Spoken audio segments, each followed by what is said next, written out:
네, 오늘은 저희 교회가 설립한 지 42주년이 되는 주일입니다. 여러분들 주 보시면 제일 처음에 오른쪽 위에 첫 페이지에 1976년 10월 31일이라고 되어 있습니다. 그러니까 76년도 10월 31일에 우리가 첫 예배를 드렸다, 설립 예배를 드렸다고 하는 것이 됩니다. 그 당시 신학교 교수였던 양성달 목사님께서 첫 번째 담임 목사님이셨고 너무 열심히 목회하시다가 간암으로 별세하셨습니다. 그리고 이어서 남교희 목사님께서 저희 교회 오셔서 교회 기초를 세우시고 또 예배당을 짓고 하는 수고를 하셨습니다.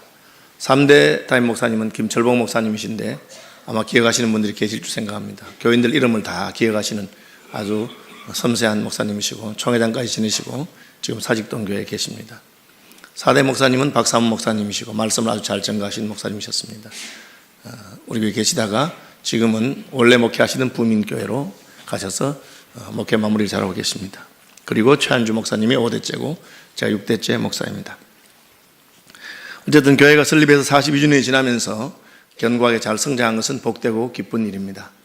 저는 주일 설교를 그 주간에 우리 교단의 성경 읽기표를 따라서 한 장을 했는데 이번에는 제가 교회 설립 42주년을 생각하면서 주님께서 우리에게 주신 말씀이 무엇일까 묵상하다가 요한복음 21장을 한 번 더 살펴봐야 되겠다고 생각했습니다. 아마 전에도 한번 살펴본 적은 있습니다. 요한복음은 사실은 복음서 가운데 제일 나중에 기록된 책이고 또 오늘 본문 25절에 보시면 예수께서 행하신 일이 이 외에도 많으니 만일 낱낱이 기록된다면 이 세상이라도 이 기록된 책을 두기에 부족할 줄 아노라. 그러니까 없는 자료를 끌고 모아서 있는 대로 다 기록한 것이 아니라 예수님에 대한 자료가 수없이 많이 있고 예수님께서 하신 말씀과 그분이 행하신 기적에 대한 것이 많았는데 그 중에서 고르고 뽑아서 만든 책이라고 기록하고 있습니다. 실제로 요한복음은 다른 복음서보다 제일 나중에 기록되었기 때문에 딴 복음서의 자료를 다 참조하고 그리고 전체적으로 예수님이 어떤 분인가를 기록하고 있어서 단순히 다윗의 자손이거나 단순히 하나님 보내신 사람이 아니라 그분이 원래 하나님이시고 태초에 하나님과 함께 천지를 창조하신 분이라고 말하고 있습니다. 요한복음에는 예수님이 어떤 분인가를 7번 설명하고 있는데 에고 에이미라고 하는 본문인데 나는 무엇이다. 그래서 나는 말씀이다. 예수님 말씀이다. 예수님은 빛이시다. 예수님 생명이시다. 뭐 그런 식으로 7번이 나오고요. 예수님이 행하신 기적도 가나 혼인잔치에 물로 포도주를 만드신 것부터 시작해서 7개의 특별한 기적을 선별해서 기록하고 있습니다. 그리고 다른 복음서는 약간 다른 형식이긴 하지만 다른 복음서와 마찬가지로 이 모든 가르침의 마지막에 예수님께서 제자들을 파송하는 내용까지 나옵니다. 20장 21절이 그것인데 아버지께서 나를 보내신 것 같이 나도 너희를 보내노라. 그래서 요한복음에도 주님의 지상명령, 제자들을 파송하는 내용이 다 나오고요. 22절에 보시면 숨을 내쉬며 이르시되 성령을 받으라. 그래서 성령의 약속과 성령을 받는 것에 대해서도 다 기록이 나옵니다. 그리고 20장 31절에 보면 책을 기록한 목적까지 나오는데 오직 이것을 기록하면 너희로 예수께서 하나님의 아들 그리스도이심을 믿게 하려 하며 또 너희로 믿고 그 이름을 힘입어 생명을 얻게 하려 함이라. 다시 말하면 복음서는 예수님이 어떤 분인지 소개하고 그분을 믿을 때 생명, 곧 하나님의 생명인 영생을 얻게 되는 것을 잘 설명한 책입니다. 그래서 요한복음은 20장으로 끝나도 되는데 21장에 한 장이 더 붙어 있습니다. 제가 25절을 설명하면서 말씀한 것처럼 자료가 부족해서 적게 기록한 것이 아닙니다. 수많은 자료 가운데 골라 뽑아서 끝났는데 다시 21장을 기록했습니다. 그래서 요한복음 21장은 복음서 전체의 에필로그라고도 할 수 있고 우리가 복음의 내용을 잘 알고 있는 사람들에게 한 번 더 다짐하는 내용이라고 할 수 있습니다. 서울시민교회를 하나님이 세우시고 지나간 42년 동안 교회가 견고하게 성장하고 또 여러 개척교회들을 하고 또 많은 인물들이 또 저희 교회에서 많은 목사들이 나오게 하신 하나님을 생각한다면 우리 다시 한번 우리 이 주 왔을 때 하나님께서는 다시 우리에게 무슨 말씀하시는가를 돌아보는 그런 본문으로 생각해서 제가 이 본문을 택했습니다. 제자들은 예수님이 직접 선택하시고 기도하시고 선택하시고 3년 반 동안 데리고 다니시면서 숙식을 같이 했습니다. 오늘날 같이 주일에 1시간 모여서 예배드리는 것이 아니고 24시간을 주님과 동행하면서 주님의 가르침을 듣고 또 개인적으로 지도도 받고 기적도 보았습니다. 일반적으로 선생님을 따라다니면서 잘 배우고 나면 선생님이 제자에게 하는 말이 이것입니다. 이제 내가 너에게 더 이상 가르쳐 줄 것이 없다. 내게 배울 것을 다 배웠으니 이제는 하산하면 좋겠다. 그것이 일반적으로 선생님이 제자들에게 하는 말입니다. 놀랍게도 예수님께서는 정반대의 말씀을 하고 계십니다. 예수님께서 제자들에게 마지막 하신 말씀이 무엇입니까? 볼지어다 세상 끝날까지 내가 너희와 항상 함께 하겠다. 그 말씀을 하셨습니다. 요한복음의 제자들도 역시 예수님에게 가르침을 받고 예수님에게 사명을 받고 예수님에게 성령을 받고 모든 것을 다 받았습니다. 그리고 나서 요한은 21장에서 그럼에도 불구하고 모든 것을 다 배웠어도 제자들이 만약 예수님을 떠난다면, 예수님 없이 무엇을 한다면 그것은 헛수고다 하는 것이 21장의 내용입니다. 요한복음 21장에 베드로와 함께 7명의 제자들이 전직 어부가 배 2척을 빌려서 밤새도록 갈릴리 바다에서 물고기를 잡았습니다. 갈릴리 바다는 어족 자원이 풍부하고 지금부터 2000년 전이니까 물고기가 아주 많았을 것입니다. 놀랍게도 밤새도록 잡았는데 한 마리도 못 잡습니다. 인생이라고 하는 것은 잘 되는 날도 있고 못 되는 날도 있어서 그것이 That's life. 그것이 인생입니다. 그렇지만 안 돼도 너무 안 되거나 잘 돼도 너무 잘 될 때는 하나님의 개입이 있다고 믿을 수가 있습니다. 밤새도록 한 마리도 못 잡았을 때 왜 이런 일이 났을까? 하나님께서는 제자들에게 말씀하고 계시는 것입니다. 그 새벽에 예수님께서 말씀하시기를 배 오른편에 그물을 내리라. 멀리 갈 것도 없고 지금 배를 댄 그 자리에서 그물을 한 번 더 내리니까 큰 물고기 153마리를 잡게 되었습니다. 이것을 우리는 흔히 표적이라고 합니다. 표적이라고 하는 것은 일상에서는 일어나기 힘든 기적적인 사건이 일어났는데 그 기적적인 사건을 통해서 하나님께서 우리에게 말씀하고 계신다. 기적과 메시지가 합한 것을 표적이라고 합니다. 요한복음은 이 표적 사건을 통해서 무엇을 말하고 있습니까? 제자들이 아무리 열심히 예수님을 따라다니고 예수님에게 모든 것을 배우고 예수님의 설명을 듣고 기적도 경험하고 사역도 해보고 다 했어도 예수님 없이는 이제 아무것도 할 수 없다는 것을 가르쳐 주기를 원하시는 것입니다. 이것이 세상의 학문과 세상의 선생과 다른 점입니다. 세상의 선생은 나에게 배울 것을 다 배웠으면 이제는 네가 독립하라 하는 것입니다. 그것이 박사학위를 주는 목적이고 그것이 면허를 주는 목적입니다. 중세에서는 도제제도라 그래서 제자가 선생님 따라다니면서 배웁니다. 선생님이 구두를 만든 사람이면 제자는 선생님 따라다니면서 가죽을 고르는 법부터 시작해서 가죽을 잘라서 구두를 어떻게 만드는가를 배웁니다. 다 가르치고 나면 제자가 직접 구두 하나 만들어서 선생님이 가져옵니다. 그럼 그 구두를 보고 만족한 선생은 그 구두를 가지고 상인조합에 가서 구두 만드는 사람 조합에 가서 내 제자가 만든 구두인데 이만하면 됐지 않느냐. 그래서 그들이 받아들이면 그때부터 그 사람은 독립적으로 구두를 만드는 면허를 가지게 되는 것입니다. 예수님을 따라다닌 제자들은 3년 따라다니면서 귀신도 쫓아내보고 말씀도 증거하고 다 했습니다. 그런데 예수님께서 뭐라고 하십니까? 그것으로 충분하다고 하지 않습니다. 이제 너는 나를 따라다니면서 생명도 얻고 예수도 만나고 다 했으니까 지금부터 나와 같이 가자. 그 주님께서 하신 말씀입니다. 그것이 세상의 모든 종교와 다른 점입니다.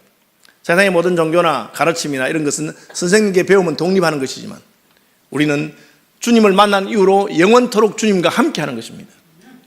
배우면 배울수록 더 함께 하게 되는 것입니다. 그래서 오늘 본문에 보니까 젊어서는 스스로 띠뛰고 원하는 곳으로 다녔다고 말하고 있습니다. 내가 진실로 이 진실로 두 번 한 것은 강조지요. 내게 이르노니 내가 젊어서는 스스로 띠뛰고 원하는 곳으로 다녔거니와 늙어서는 내 팔을 벌리리니 남이 내게 띠뛰고 원하지 않는 곳으로 데려가리라. 이게 무슨 말씀이십니까?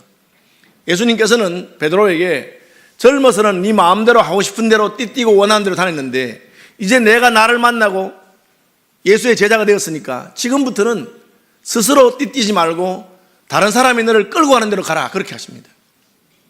이것이 우리의 믿음의 성숙과 진보가 있는 것입니다. 젊을 때는 하고 싶은 것도 많고 내 생각대로 다른 사람을 움직이고 싶고 교회도 내가 원하는 대로 가야 된다고 생각합니다. 성숙하게 되면 어떻게 됩니까? 그래서 나는 팔을 벌리고 주님이 나를 이끄시는 대로 가는 것을 경험하게 됩니다. 제 인생에도 여러 번 결정이 있었는데 제가 그 결정이 지난 다음에 참 하나님의 은혜로구나 그렇게 결정한 것이 그렇게 했기 때문에 내가 가장 복을 받았다 싶은 그런 결정들은 내 스스로 띠뛰고 한 결정이 아니라 주님께서 나를 띠뛰고 원치 않은 곳으로 끌고 가셨을 때입니다. 저는 영국으로 유학 가고 싶은 생각이 없었습니다.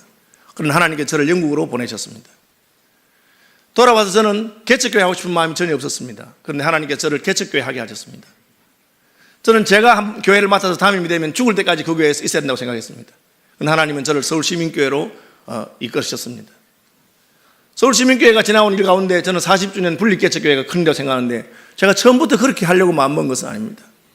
그러나 하나님께서는 여러 가지 방법으로 우리가 한 것처럼 그렇게 수십억을 들여서 150명 넘는 성도들을 파송하는 그런 결정을 하게 하셨습니다. 그것이 저는 제 인생에 있어서 가장 잘한 일이고 또 하나님의 복을 받은 일들이라고 생각합니다. 그 일들이 배후에는 누가 있습니까? 예수님께서 계셨습니다. 스스로 띠띠우고 하는 것이 아니라 주님께서 우리를 이끄시고 가도록 만드신 것입니다. 믿음이 좋아지는 것이 무엇일까? 더 생각이 분명해지고 똑똑해지고 무엇을 할까를 잘 알게 되는 것이라고 세상 사람들은 생각할 수 있습니다. 그것은 종교인이 도통하고 깨닫는 법을 받는 길입니다. 예수 믿는 사람은 그렇지 않습니다. 예수 믿는 사람은 팔을 벌리고 주의 인도하심을 따라서 어디든지 가는데 유순한 사람이 되는 것입니다. 내가 원하는 것을 하는 것이 아니라 주님이 시키는 대로 하는 것입니다. 밤새도록 물고기를 못 잡았는데 주님께서는 다시 한번 배 오른편에 그물을 내리라고 하십니다. 베드로는 그 말에 순종합니다. 그리고 그물에 큰 물고기가 153마리나 되어 그물을 물 밖으로 끌어올리려고 하니까 그물이 터지려고 하는 만큼 그런 물고기를 잡는 경험을 하게 하십니다. 저 여러분의 인생 가운데서도 주님의 말씀을 따라가는 것이 복된 길이고 그렇게 해야만 되는 것을 깨닫는 분들이 되시기를 바랍니다. 서울시민교회 이날까지 하나님 은혜 가운데 잘 왔습니다. 앞으로 어디로 가야 됩니까? 우리가 무엇을 계획하고 우리가 무엇을 하는 것보다 주님께서 원하시는 것이 무엇인지를 물어보고 귀 기울이는, 그리고 하나님의 인도하심을 따라가는 그 길이 복된 길인 것을 저는 믿습니다. 그래서 주님께서는 베드로에게 너 나를 사랑하느냐라고 물어보십니다. 왜? 사랑하면 따라가는 것이 싫지 않기 때문입니다. 사랑하면 시킨 대로 하는 것이 괴롭지 않습니다. 그렇지 않으면 기분이 나쁘기 시작합니다. 부부관계도 왜 나는 당신이 하라는 대로만 해야 되느냐? 누가 지는지 아십니까? 사랑하는 사람이 지는 것입니다. 사랑하기 때문에 양보하고 사랑하기 때문에 상대가 원하는 것을 기꺼이 합니다. 나는 그것을 좋아하지 않았지만 사랑하기 때문에 그와 함께 가는 것입니다. 예수님은 3번이나 베드로에게 물어보십니다. 요한의 아들 시몬아, 내가 이 사람들보다 나를 더 사랑하느냐? 나눠주에 보면 이것들보다 나를 더 사랑하느냐? 해석할 수 있는데, 하나는 밤새도록 잡았던, 주님 말씀대로 잡았던 그 153마리의 물고기들보다 나를 더 사랑하느냐? 혹은 배와 그물과 네가 좋아하는 그 물고기 잡는 그 일보다 나를 더 사랑하느냐? 혹은 너와 함께 밤새도록 물고기 잡았던 친구들보다 나를 더 사랑하느냐? 이 헬라어의 중성이기 때문에 이게 다 해석이 가능한 그런 본문입니다. 다시 말하면 주님을 1순위로 두고 주님을 가장 사랑하냐 물으십니다. 그래야 그것을 내버려 두고 주님을 따라갈 수 있고, 그래야 주님이 시키는 대로 할 수 있기 때문입니다. 믿음이 좋아지는 것이 무엇일까? 예수님을 더 사랑하게 되는 것입니다. 세월이 지나갈수록 저와 여러분의 입속에서 내 구주 예수를 더욱 내 구주 예수를 더욱 사랑한다는 고백이 나오게 되기를 축복합니다. 그것이 믿음이 좋아지는 것입니다. 세월을 오래 교회에서 보내는 것이 자랑이 아니라, 내가 예수 믿고 세월이 지나 보니까 참 지나간 세월에 왜 내가 좀 더 주님을 사랑하고 좀 더 주님이 시키는 대로 하고 그렇게 했으면 좋았을 것을, 왜 내 고집대로 내 스스로 띠띠우고 내가 하고 싶은 것을 해야 된다고 했을까? 그렇게 깨닫게 되는 것입니다. 우리의 믿음이 어릴 때는 예수 믿어서 예수님에게서 내가 원하는 것을, 복을 원하는 것을 받기를 원하는 신앙입니다. 내가 이렇게 열심히 믿었는데 주님 내게 왜 안 해주시느냐, 그렇게 생각하는 것입니다. 우리의 믿음이 성숙되면 어떻게 됩니까? 주님이 원하시는 대로 내가 못 해드려서 더 사랑하지 못한 것이 원통하고 죄송하고, 주님이 원하시는 대로 살지 못한 것이 원통한 삶이 되는 것입니다. 스스로 띠띠우는 삶에서부터 주님이 띠띠우시는 대로 가는 삶을 살게 되기를 축복합니다. 사랑하면 할 수 있습니다. 3번이나 그렇게 물어보신 것입니다. 내가 나를 사랑하느냐? 사랑하면 그 길이 지루하지 않습니다. 수십 년 예수를 믿고 평생을 모든 것 바쳐서 헌신해서도 주님 사랑하며 간 사람들은 그 날들이 꿈과 같이 지나가고, 그 날들이 얼마나 좋았는지 시간이 너무너무 빨리 지나갑니다. 서울서 부산 가는 가장 빠른 길이 무엇이냐? 그런 유머의 답은 사랑하는 사람과 함께 가는 길이라고 합니다. 사랑하는 사람과 함께 가면 시간이 언제 지났는지 알지 못하게 된다는 것입니다. 힘든 날도 많았고 고생한 날도 많았지만 서울시민교회가 걸어왔던 지나간 42년은 주님을 사랑했기 때문에 주님이 원하시는 일을 하다가 갔던 길이라고. 저는 그것을 어떻게 평가할 수 있느냐. 그 일을 2번, 3번 해도 변함없이 할 수 있으면 그것이 사랑에 사는 길이라고 합니다. 아니 어떻게 된 판인지, 나는 가는 교회마다 예배당을 새롭게 짓는지 몰라. 그렇게 한다면 그분은 처음 예배당 지을 때 헌신한 것도 사랑해서 한 것이 아닙니다. 부모가 애미가 자식을 위해서 밥을 해주는 것을 귀찮아하는 어머니가 없습니다. 하루 삼시세끼 수십 년을 해줘도 또 자식이 돌아오면 따뜻한 밥을 해주고 싶은 것이 어머니의 마음입니다. 왜? 사랑하기 때문에 그렇습니다. 왜 우리는 1년 365일 주일 예배를 참석해야 되는가? 그것이 귀찮은 분 아직 주님을 덜 사랑한 것입니다. 왜 목사는 새벽마다 새벽 기도를 나가야 되는가? 그것이 귀찮고 힘들면 주님을 사랑하지 않기 때문입니다. 평생을 새벽마다 기도했어도 새벽이 되면 주님 만날 생각에 가슴이 두근두근하는 사람이 되시기를 축복합니다. 내일부터 저희가 특별 새벽 기도회를 하는데 뭐가 특별해서 특별 새벽 기도입니까? 저는 특별한 거 안 좋아하거든요. 특별한 것은 한 가지입니다. 평소에 안 나오시는 분들이 좀 나오시라고, 그분들이 나오시는 게 특별한 겁니다. 여러분 이번에 특별 새벽 기도회를 중심으로 한번 나오시고, 그리고 평생 새벽마다 일어나서 주님과 기도하는 것을 기뻐하고 교통하는 분들이 되시기를 바랍니다. 그럼 오늘 제목으로 삼은 너는 나를 따르라, 이건 무엇입니까? 예수님께서 너 나를 사랑하느냐? 사랑합니다. 사랑합니다. 사랑합니다. 내 양을 먹이라, 내 어린 양을 먹이라, 내 양을 치라 하시면서 젊어서는 스스로 띠띠고 다니다가 이제는 팔을 벌리니 다른 사람이 너를 띠띠우고 원치 않은 곳으로 데려갈 것이다. 이렇게 말씀하신 것은 베드로가 어떠한 죽음으로 하나님께 영광을 돌릴 것을 가리켜 말씀하셨다. 다시 말하면 예수님이 십자가를 지고 가는데 그 길까지 따라가서 마침내 베드로도 순교할 것을 말씀하신 것입니다. 대단한 사랑이요, 대단한 결단입니다. 베드로는 주님을 사랑해서 십자가를 지신 주님의 길까지 실제로 따라간 사람입니다. 전설에 의하면 그는 거꾸로 십자가에 못 박혀 죽었다고 하는 기록이 교회사에 전승되고 있습니다. 그런데 요한이 예수님을 따라가는 것을 보았습니다. 그래서 베드로의 마음이 이상한 것입니다. 여러분, 평생 주님을 사랑하고 주님을 따르고 주님에 헌신한 사람들에게 걸려 넘어지게 하는 것이 있습니다. 그것이 무엇입니까? 죄는 뭘 하느냐 하는 것이죠. 우리는 경쟁하고 비교하는 것을 좋아하고 시기하고 질투하는 마음이 있어서 교회에 충성하고 수고하다가도 다른 사람이 하는 것을 보면 갑자기 마음이 이상합니다. 나는 열심히 하는데 쟤는 놀고 있으면 열심히 하다가도 하기 싫어지는 것이 인생입니다. 마르다와 마리아는 자매였는데 마르다가 예수님을 사랑하고 예수님에게 식사 대접하고 싶어서 잔치 준비를 하고 음식을 준비하고 마음이 분주합니다. 얼마나 귀한 일입니까?